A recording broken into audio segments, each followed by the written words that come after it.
सांगमाने श्रीकृष्ण भगवान हुए मनरे भी पीड़ा था जहाँ से कुरुक्षेत्र युद्धभूमि में कर्ण आगे व्यक्त कर कारण कर्ण निज अंतिम क्षण में दुर्योधन सपक्ष लड़वा कौन भूल बोली भगवान कृष्ण को प्रश्न करते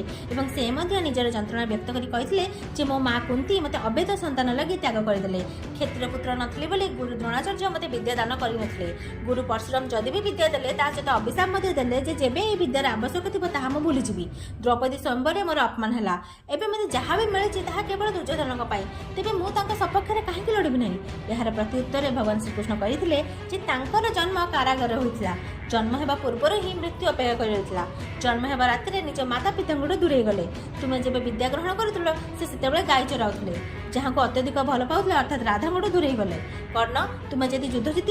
तुमको दुर्योधन अनेक प्रशंसा मिल कि धर्मराज युधिष्ठिर युद्ध जीतिले मत कौन मिल जीवन में तो संघर्ष थाए कि अर्थ यह कदापि नुहे आमको अधर्म मार्ग में जावाई अनुमति मिल जाए।